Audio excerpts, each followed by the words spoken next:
Divide कर दिया, यानी एक वेव फ्रंट को असल में एक वेव फ्रंट को दो वेव फ्रंट्स में डिवाइड कर दिया। तो लिहाजा ऑप्शन डी इसमें करेक्ट आंसर है।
हर डायरेक्शन में होते हैं, लेकिन ये दोनों हर जगह पर एक दूसरे के म्यूचुअली परपेंडिकुलर होते हैं और के साथ भी परपेंडिकुलर होते हैं।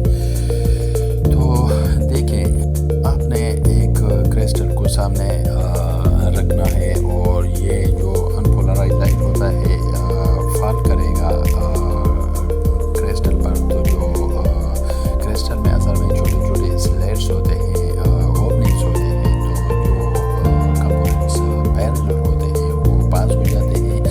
स्लेट्स के जो पैरेलल होते हैं, लेकिन बाकी जो जितने भी हैं वो सारे ब्लैक हो जाते हैं। इस तरह जो लाइट पास हो जाती है पोलराइड से यानी क्रिस्टल से, तो उस इलेक्ट्रोमैग्नेटिक वेव में सिर्फ एक डायरेक्शन में वाइब्रेशंस होते हैं। और ये जो इलेक्ट्रोमैग्नेटिक वेव्स होते हैं इनको हम प्लेन पोलराइज्ड वेव्स कहते हैं। मतलब ये हुआ कि लाइट का नेचर अगर आपने देखना है कि ट्रांसफर से, तो इसके लिए पोलराइजेशन एक्सपेरिमेंट करना पड़ता है। तो इस तरह हमारे पास तो मैकेनिकल लॉन्गिट्यूडनल वेव्स भी हैं, लेकिन मैकेनिकल लॉन्गिट्यूडनल वेव्स के लिए आप पोलराइजेशन नहीं कर सकते। इस तरह अगर आप देखें तो वाटर वेव्स भी हैं, वो वाटर वेव्स तो आप जानते हैं कि ये ट्रांसफर वेव्स है, लेकिन फिर भी अगर आप इसका पोलराइजेशन करना चाहते हैं तो नहीं कर सकेंगे, क्योंकि ये ऑलरेडी पोलराइज्ड वेव्स है। लिहाजा आपने लाइट का ट्रांसवर्स नेचर अगर आपने देखना है तो पोलराइजेशन एक्सपेरिमेंट करना पड़ेगा।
ये जो दो पार्ट्स हमारे आई की तरफ आते हैं तो ये असल में इंटरफेयर करते हैं और यूँ जो डिफरेंट कलर्स जो होते हैं हमें वो नज़र आते हैं।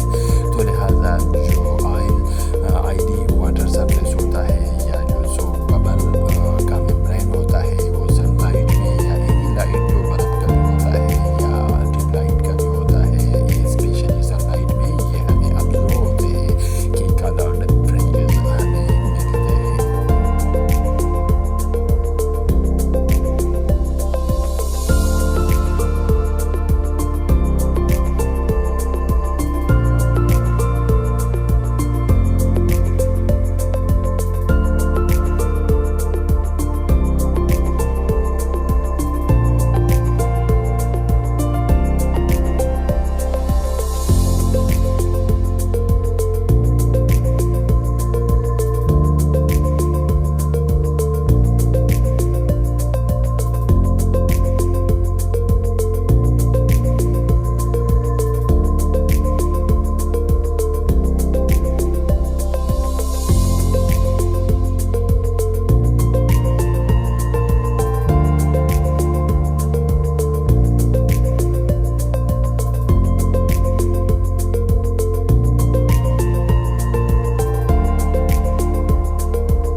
The principle of Michelson's interferometer is based on division of the चार ऑप्शन wavefront, amplitude, frequency और speed। Michelson interferometer के लिए प्रिंसिपल एम्पलीट्यूड डिवीजन है। मोनोक्रोमेटिक सोर्स से रे एक semi silvered plate glass slab पर पड़ती है, फिर ये जो एनर्जी या वेव होता है तो इसमें में डिवाइड हो जाता है। एक ऊपर M1 मिरर की तरफ चला जाता है, वापस आता है, और दूसरा M2 मिरर की तरफ जाकर फिर रिफ्लेक्ट होके वापस सेमी सिल्वर प्लेट की तरफ। ये दोनों वहाँ पर एक दूसरे के साथ मिल जाते हैं, एक साथ हमारे आई या टेलीस्कोप की तरफ आते हैं। जो सुपरपोजिशन के बाद इंटरफेरेंस हमें मिल जाता है। Question number 6 है in Young's double slit experiment the separation between slits is halved, the distance between slit bore and screen is doubled, the frame width is halved, unchanged, doubled, quadrupled। तो देखिए चार option है और हम अब आपको solve करके दिखाते हैं कि क्वाड्रपल आंसर ठीक है। तो फ्रेम विड्थ के लिए इक्वेशन है delta y equals to lambda capital D by small D. तो यहाँ पर आपने डी की जगह पे 2d लगाना है और स्मॉल डी की जगह पे स्मॉल डी बाई 2। यूँ जो नीचे वाला 2 है ऊपर ले जाके मल्टीप्लाई कर दे और 4 टाइम आपको आंसर मिलेगा। Next question number 7 signal from remote control to the device operated by it travels with the speed of। तो रिमोट कंट्रोल से सिग्नल्स वहाँ पर जाके टीवी को चलाते हैं, चैनल्स चेंज करते हैं, वॉल्यूम इंक्रीज डिक्रीज करते हैं। तो चार ऑप्शन दिए गए हैं कि ये जो सिग्नल्स जाते हैं रिमोट कंट्रोल से डिवाइस की तरफ, तो ये कौन से सिग्नल्स हैं, साउंड के हैं, लाइट के हैं, अल्ट्रासोनिक या सुपरसोनिक के। तो यहाँ पर आपका आंसर क्या है, वो है light.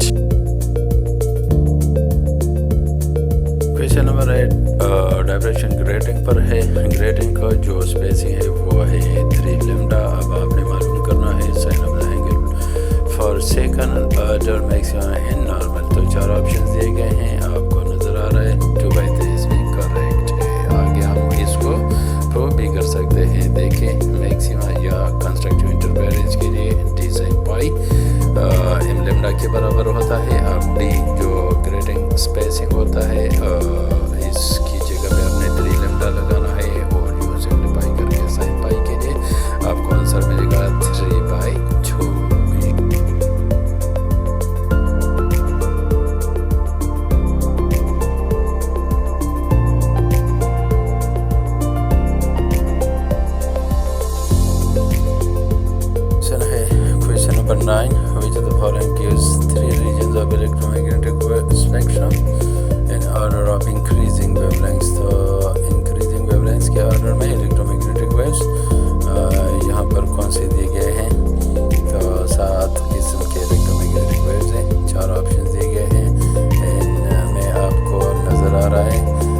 Violet light, infrared, micro. तो ये देखे ऑप्शन सी में सारे जो इलेक्ट्रोमैग्नेटिक वेव्स दिए गए हैं, तो इनके वेवलेंथ इंक्रीजिंग है। Option C is correct.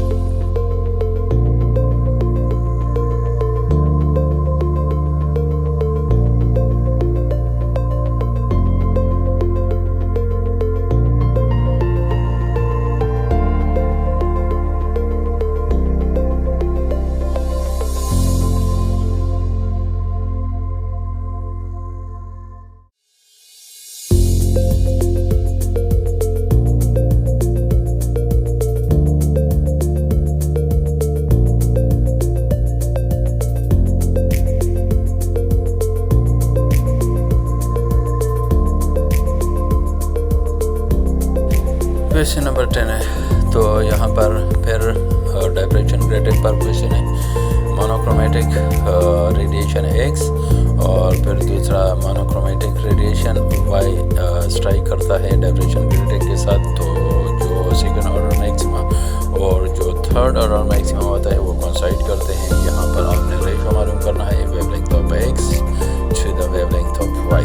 जो 4 ऑप्शन दिए गए हैं इसमें अब आप देख सकते हैं कि करेक्ट कौन सा है आपके पास। मैक्सिमा यानी जो कंस्ट्रक्टिव इंटरफेरेंस होता है उसके लिए equation d sin pi equals to m lambda या d sin theta equals to m lambda आप लिख सकते हैं। आप सेकंड ऑर्डर के लिए लिख लें और थर्ड ऑर्डर के लिए भी लिख लें और दोनों को फिर एक दूसरे पर डिवाइड कर दें और lambda x divided by lambda y आप बना लें। आपको मिलेगा answer 3/2।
Question number 11. Top of a needle does not give a sharp image.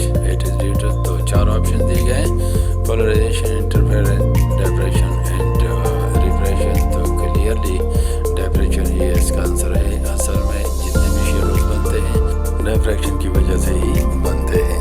जब लाइट नीडल के एजेस पर से गुजरती है तो स्ट्रेट नहीं जाती बल्कि बेंड करके उस जगह जाते हैं जहाँ पर शेडो बनना चाहिए, लेकिन उस जगह पर डार्क और ब्राइट स्पॉट्स नज़र आते हैं। इसलिए हमें शार्प नहीं बल्कि ब्लर्ड इमेज वहाँ पर नज़र आएगा।